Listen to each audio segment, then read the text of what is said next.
and welcome to another tutorial. My name is Tanmay Bakshi, and this time we're going to be going over a very interesting topic within deep learning, one that I'm sure is going to be very fascinating, and in this case actually 3 different use cases that are all powered by the same algorithm.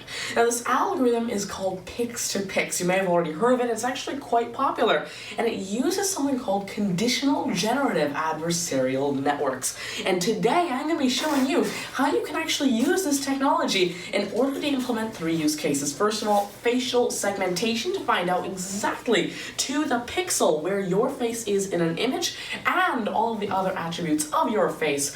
Then we're going to be doing face2sketch and sketch2face, which I'll be talking about more in the computer part. So now though, let's actually start off with a little bit more on conditional generative adversarial networks and how the pix2pix algorithm works. First of all though, before we even get into pix2pix, what are GANs, or generative adversarial networks? Well, again, these are a very popular deep learning algorithm.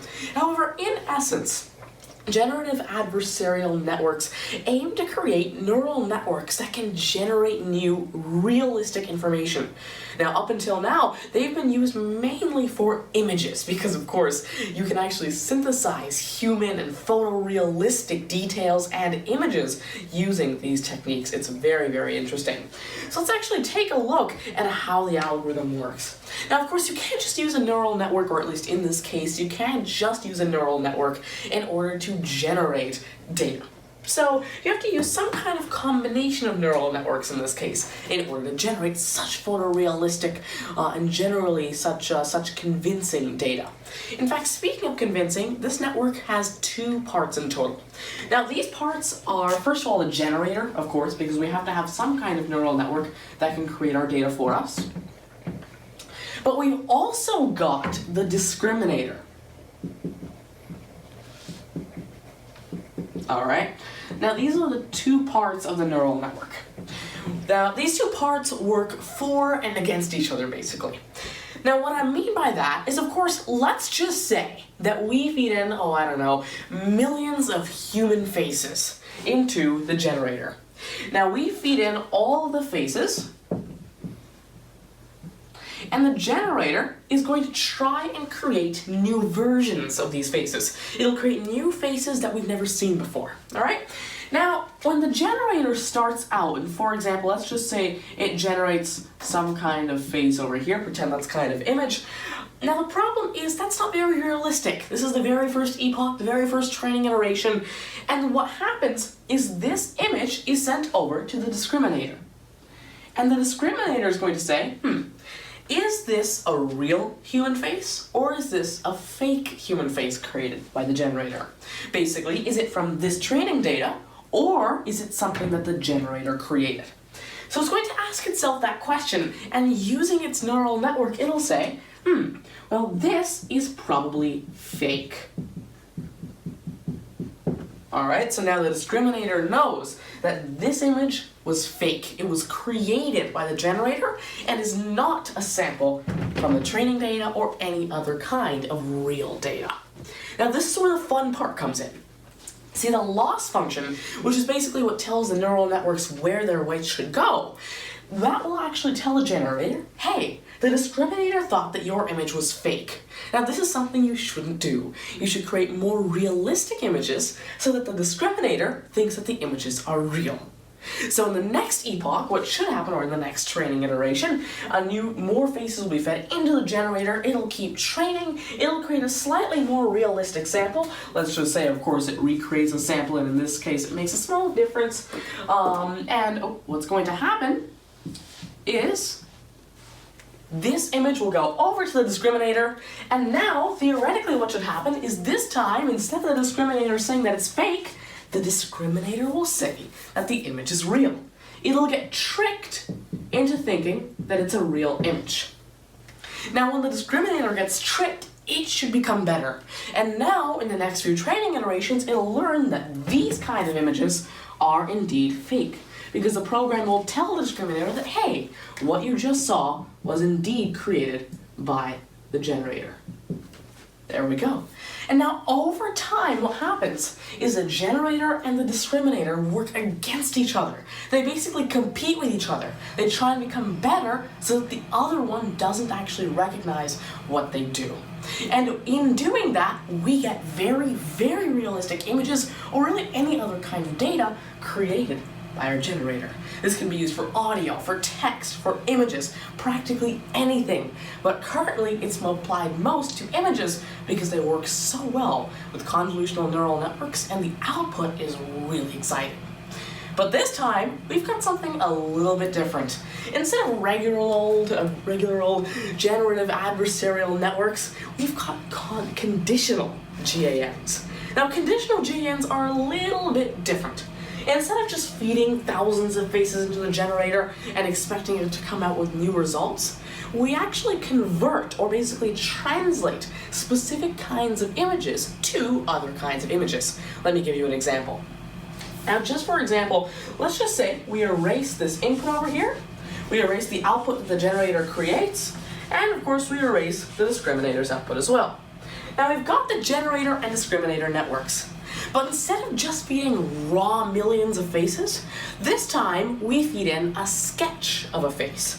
Now, of course, we're all aware of these face sketches that you can get made. Of course, you can, for example, describe faces to experts and they'll actually sketch out faces. Or you can actually take a face and an expert can sketch out that face in a sketched style. Now, in some cases, with these images, you want to run facial recognition. But the thing is, you can't use regular old facial recognition algorithms because of the fact that, well, they're not faces, they're sketches. So how can you translate a sketch to an actual face? Let's take a look. Now imagine this. Let's feed into the generator hundreds of sketches, but in one training iteration, we're only going to feed in one individual sketch. So with the previous generator, we didn't really have much input data. The input data was just random noise, and the generator would come up with new images. However, in this case, we provide the generator with useful input data from which it will create its output. Let's take a look.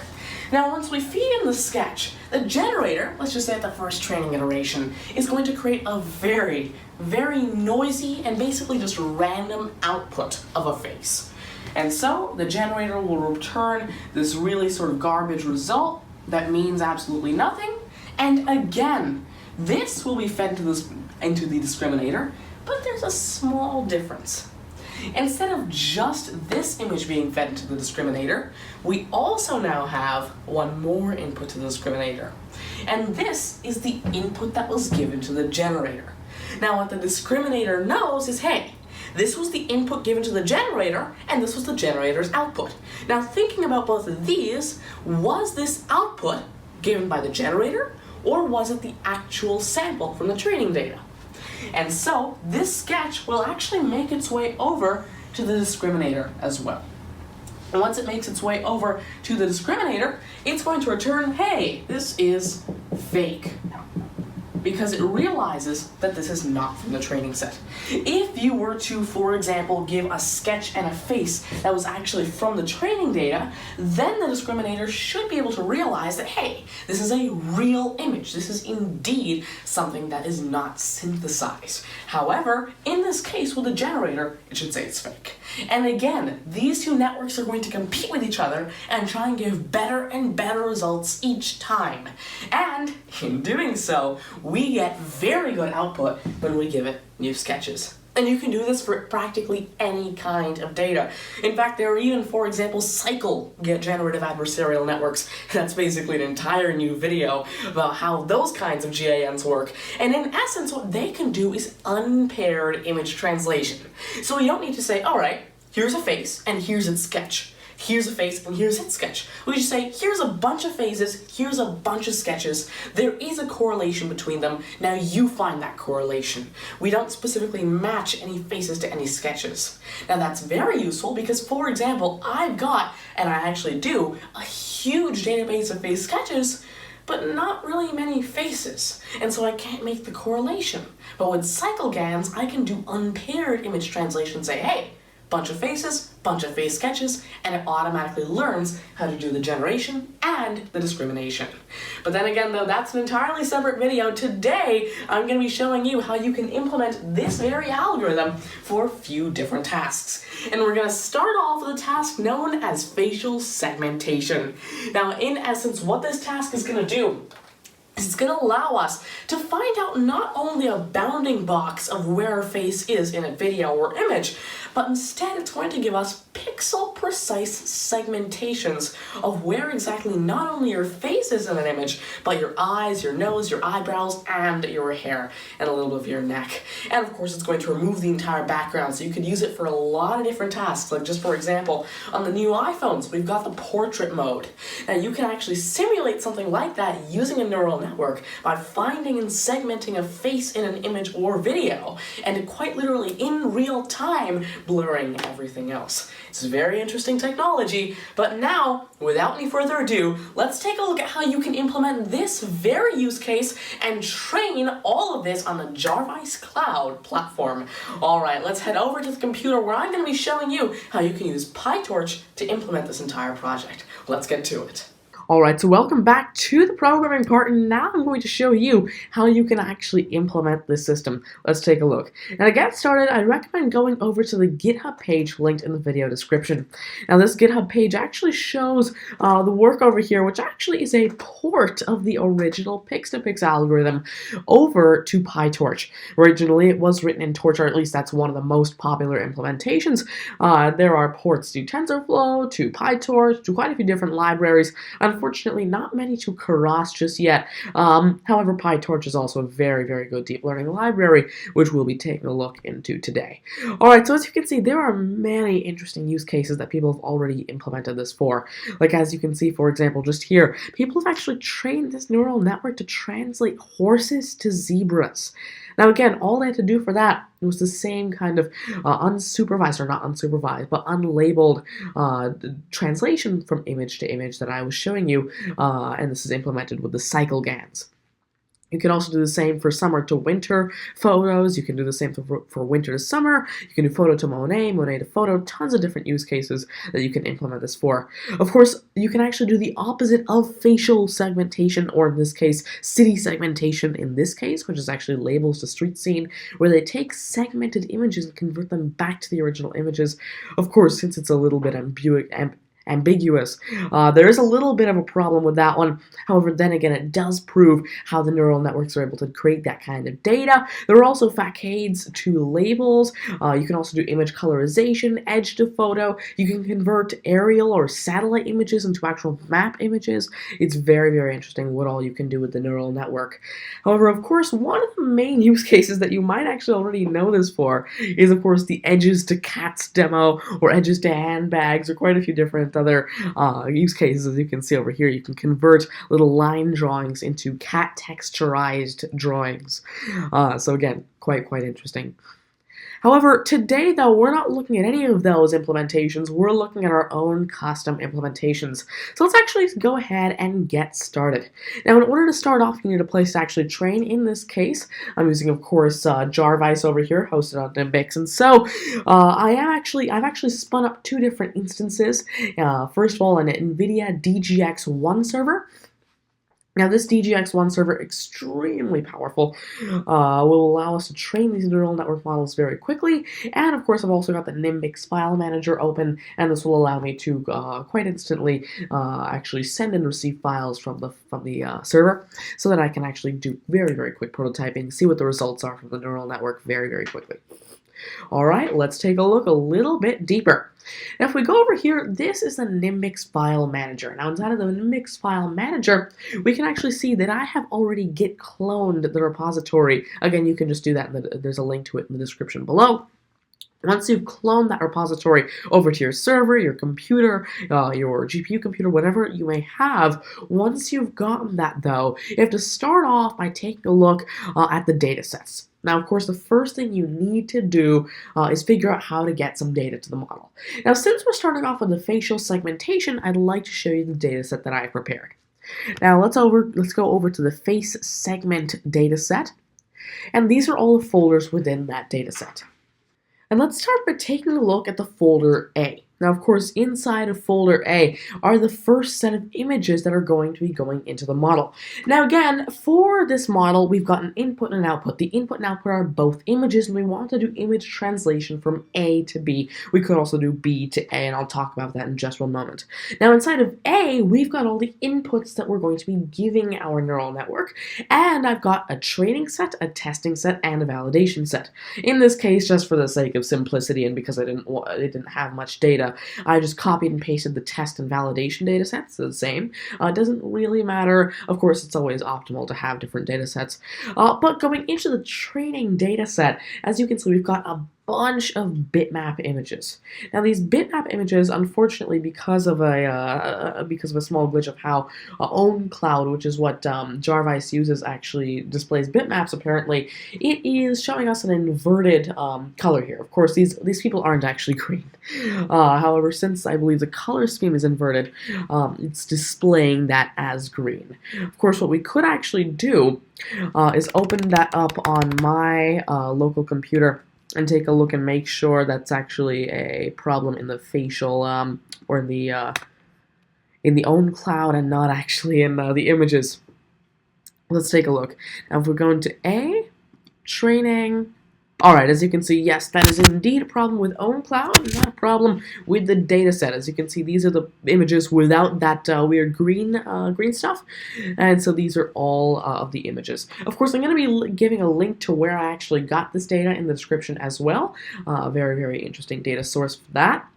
Apart from that, though, once we've gotten these people's faces into the neural network, what do we want to see out of the neural network?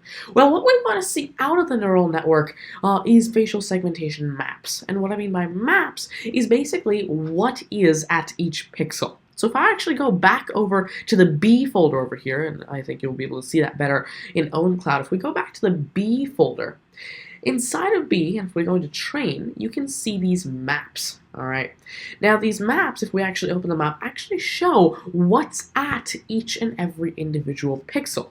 So wherever there's like a dark red like this, that means it's background. It's something that's not related to the face. Wherever it's this kind of sort of darker red, that would mean hair. Whenever it's this kind of darker red, again, that means hair, in this case, the eyebrow. We've got the regular sort of face skin, and this includes the ears and everything else. That's yellow. Blue eyes, cyan kind of nose, and then of course a green mouth and lips. And so that's basically the map. That's basically what encodes, and this is what we want the neural network to output. From here, you can use any sort of regular program in order to extract only the face from the facial segmentation map. Alright, so now that you know how the actual segmentation maps work, let's go ahead and build our own using the pix2pix network. So I'm actually going to close this down here, and we're going to head back over to OwnCloud. Now, there's just one small problem. If you see, we've got the A folder and the B folder, but we've also got the test, validation, and training folders. Now, the reason we have those is because the neural network cannot understand A-B formatted data. What you have to do is you have to format the data in a slightly more special way. This is how you have to format it. Within one image, you have to put the input and output beside each other, like so. Then the program, that's of course implemented in PyTorch, will actually split this image into two different images and then train the neural network on this. And so in order to get the data into this kind of format, luckily the repository provides a script for you to do so in a very simple way, and it's called combineab.py. Let me show you a quick example of how you use it. So now let's head over to an SSH window where we can actually go ahead and implement it. Now in this case, all you need to do is of course first of all go into your datasets directory. That's the most important part. So go into datasets. Once you're there, run Python 2.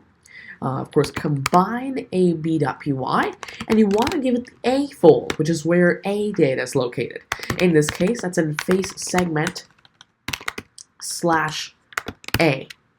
And then you give it your B fold. And in this case, that would be face segment /B. After that, you give it your AB fold, which is just face segment. Now the AB fold is where this script is going to output the AB combined data that looks like this.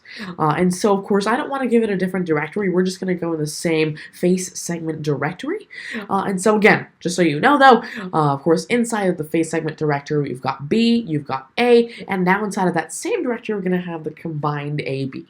Now, right after you run this, what's going to happen is it's going to just really quickly do all the processing with the data, do whatever magic it needs to do.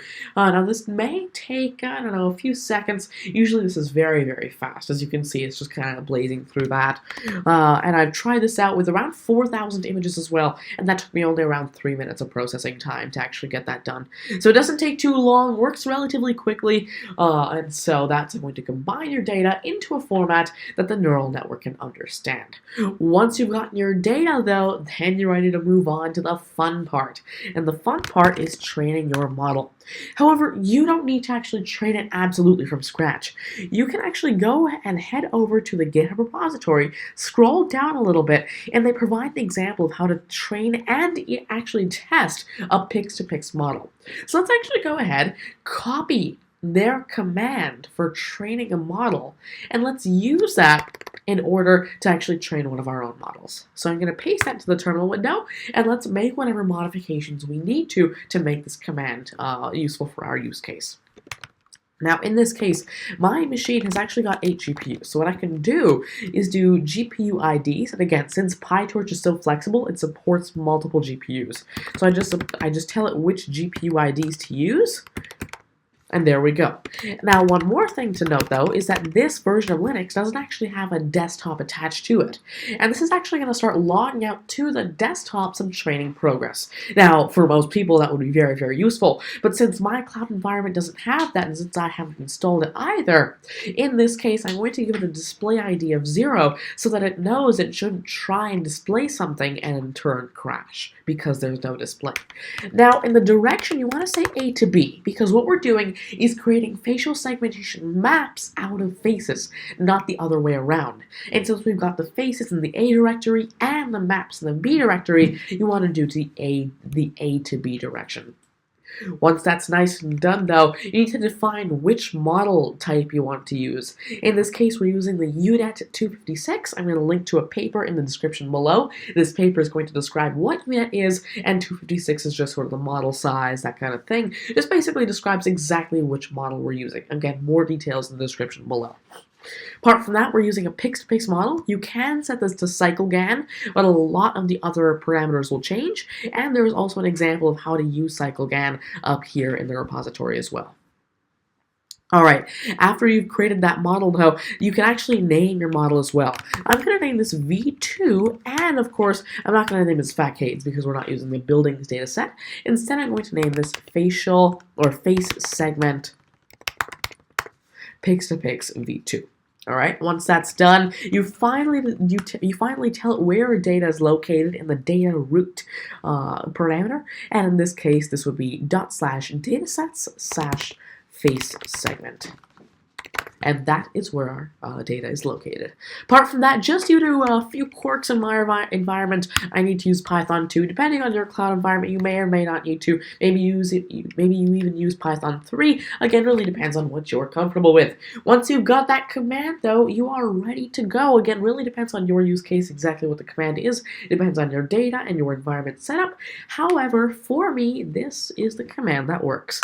Let's go ahead and give the computer the command, and as you can see, it immediately goes and starts to train.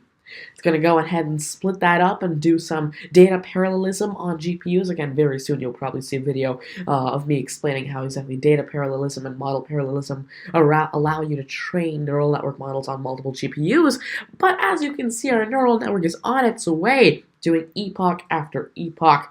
And again, since we're training with quite literally a minuscule data set, there is quite literally hardly any data that we're training with. This is going to give like an epoch every 2 seconds. And since we're running 200 epochs, this should reach very good accuracy and hopefully does not overfit to the training data. But we'll be able to see whether or not it did overfit to the training data in the next step.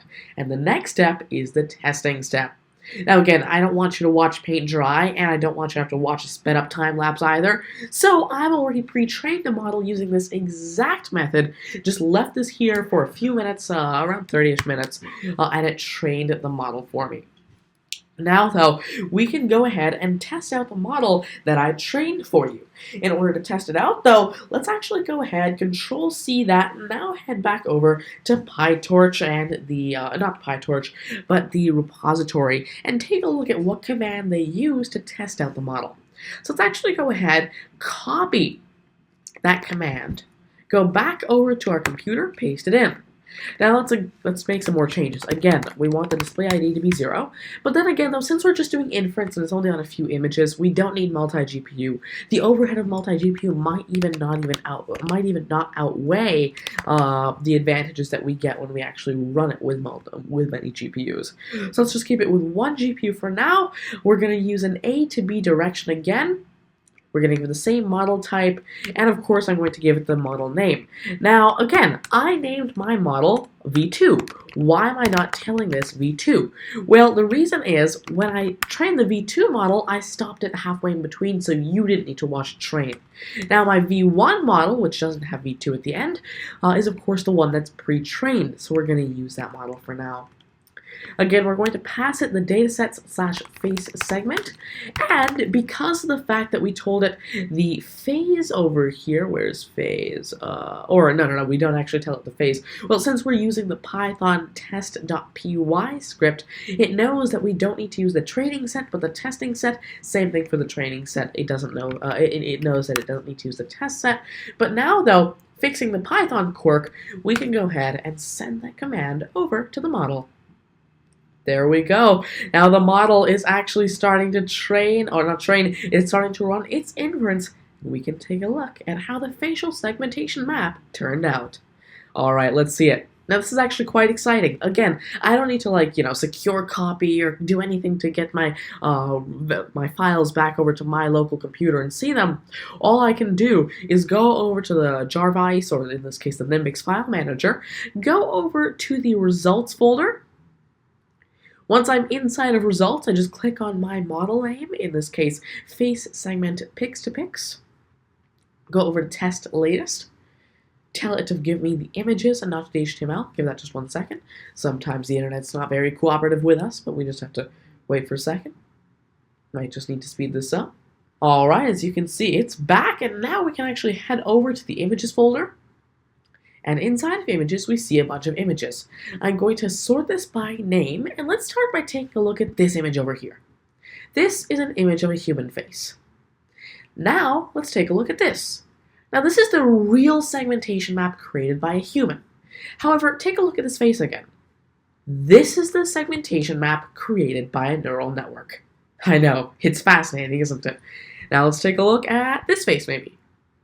Take a look at that. Alright, so human face, this is what the neural network outputs in terms of a segmentation map. Now I know this is a very, very exciting result, and this is only trained on a very small amount of data. And of course you can actually pay and get much, much larger data sets if you'd like to. And it was only trained for a short amount of time. So if you train it for longer and with much bigger data sets, you should get even better results if these aren't already stunning enough. Again, human face, give that a moment. And you can actually tell which one's created by the neural network, because this is the A image, meaning the human face, and this is real. This is the B image, and it's real, meaning it's what the actual segmentation map is. And this is the B image, and this is fake, meaning that this is what the neural network generated.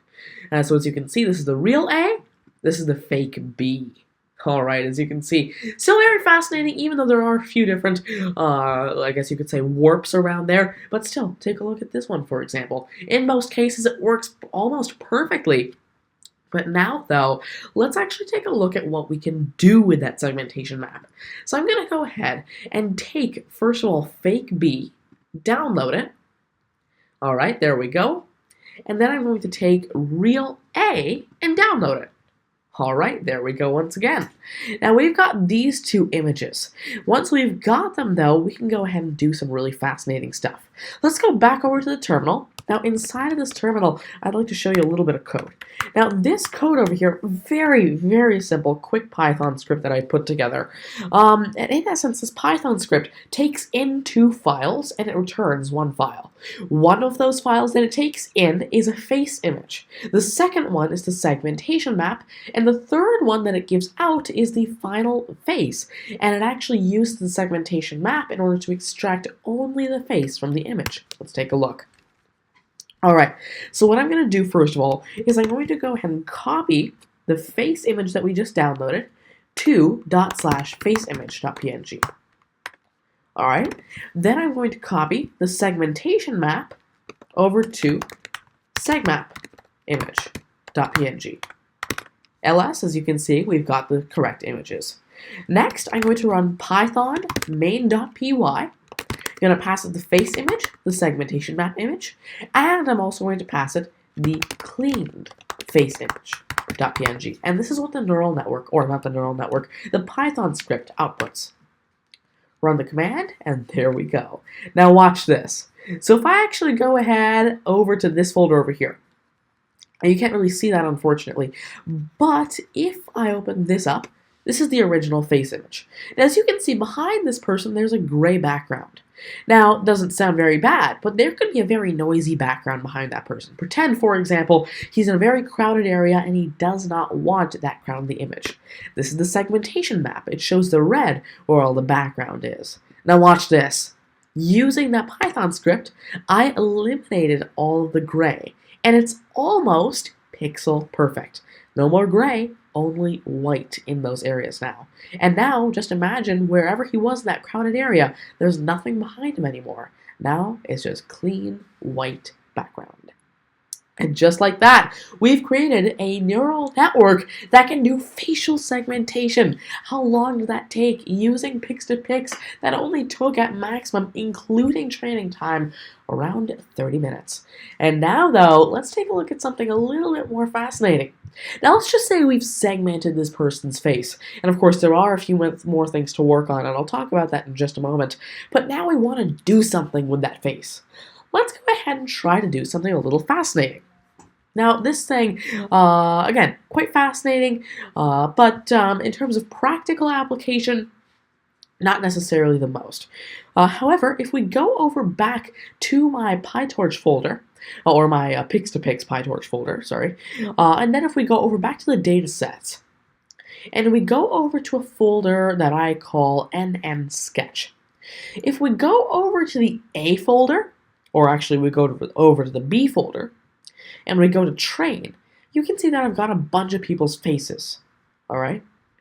So we've got a bunch of faces here. Let that just load. Give that 1 second so I can show you a sample.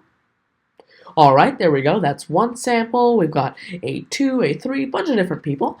And if we go back over to A, you can see that corresponding to each of those people's face, we've got sketches. All right, these are face sketches created by experts. These are professionals creating those facial sketches. Now, what I'm going to train this neural network to do is actually convert faces to sketches, realistic sketches that look as if a professional sketch artist has created the sketches of those faces. Let's take a look at how it works. All right, so again, it's a very similar sort of routine, right? All you need to do is run that similar train command, all the same parameters, just a different model name, and in this case, the different data set. However, instead of going A to B, we're going B to A this time because of the fact that the faces are located in the B folder, and I've got my sketches located in the A folder. We want to go face to sketch, so B to A. However, instead of me sitting here showing you the training, which you've already seen, let's go ahead and take a look at actual face-to-sketch conversion. Now imagine we want to go from B to A, all right? And we're going to be using the face-to-sketch model that I've already created, and we're going to be using the sketch dataset. There we go. Alright, I'm going to run this command now, and that's all I needed to do to change my test command over to the face2sketch application. Let's go ahead and run that, give that just a moment, and as you can see, within around a second, it already goes ahead and runs the test. Now, if we go back over to the own cloud inside of Jarvis, we can actually go to the pix2pix folder, the root folder basically. We can go over to results. Inside of results, you should see a face2sketch folder, or face2sketch _ pix2pix. Click on it. Go to test latest. Alright, go into the images folder. And then once you're in the images folder, let's take a look at the results. Now these are going to be fascinating, I tell you. Take a look at this. This is a real human face, or at least it will be a real human face once it's done loading. Give that just a moment. Alright, now for this real human face, this is a sketch designed by a professional sketch artist. There we go. Now, take a look at that same face again.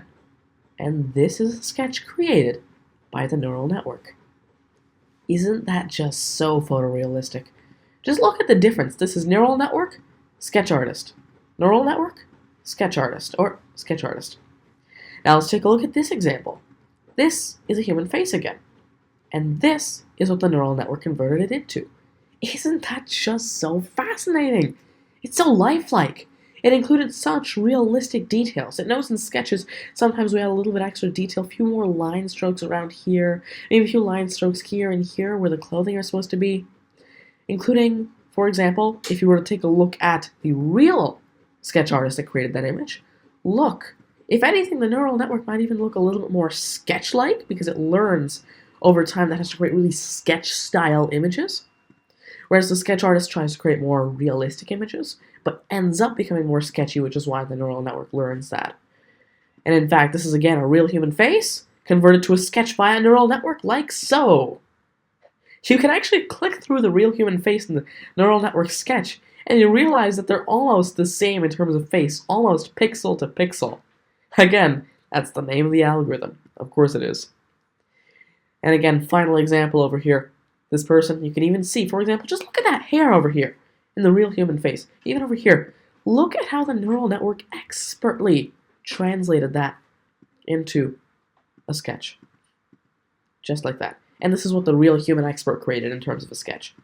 Look at those two images. That is the power of neural network techniques. However, sometimes even a bit more interesting than going from face to sketch, or maybe facial segmentation, would be, well, what if I were to take a professional sketch artist, we were to explain a face to them, they create a sketch, and then we convert that sketch back into an image. I know it sounds really fascinating, and it is. And in fact, I trained a neural network to do just the same. So remember how in the previous test command, we went from B to A because we wanted to go from face to sketch? Well, I want you to reverse that. Go from A to B and watch what happens. However, just before you do that, change the model from face to sketch to face.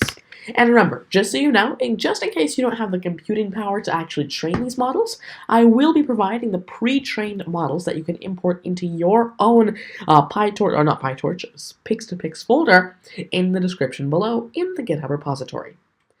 Alright, let's go ahead and try it out. Again, we're using sketch2face, and we're going from the A to B directory.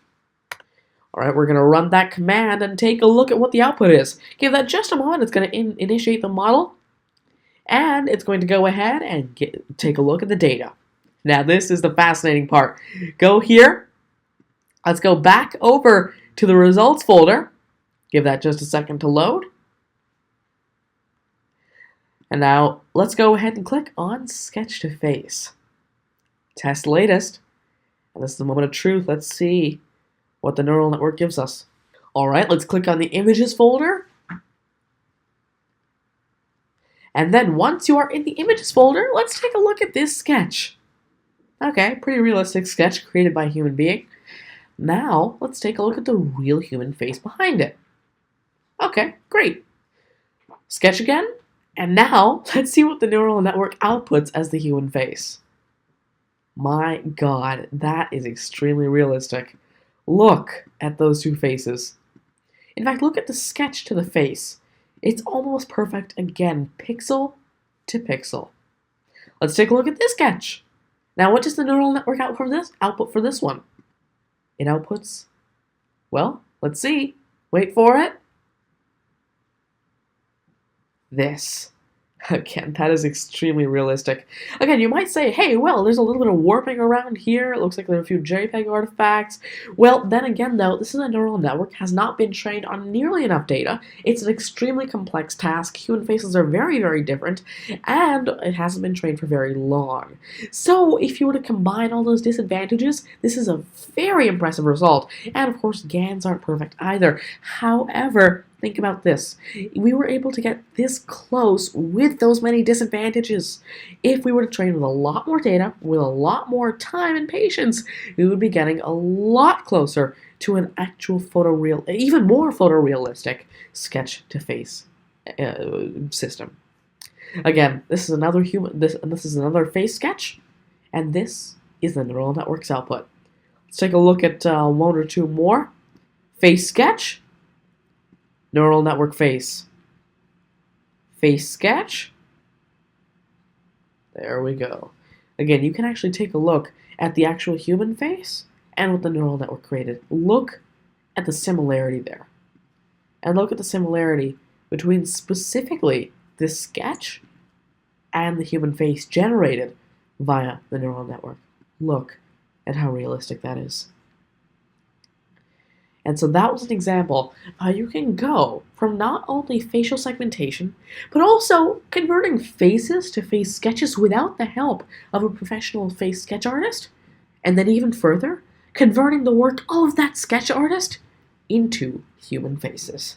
And that was a quick tutorial on how you can use the pix2pix algorithm powered with conditional generative adversarial networks in order to convert or basically translate images from one type to another type. I know this was very, very fascinating. Again, thank you very much, everyone, for joining in today. That's going to sum up what we had in this video. Again, in the description, I'll be linking to a few papers describing conditional generative adversarial networks. Apart from that, I'm also going to be linking to the PyTorch pix2pix repository. Again, thank you to him for actually developing that.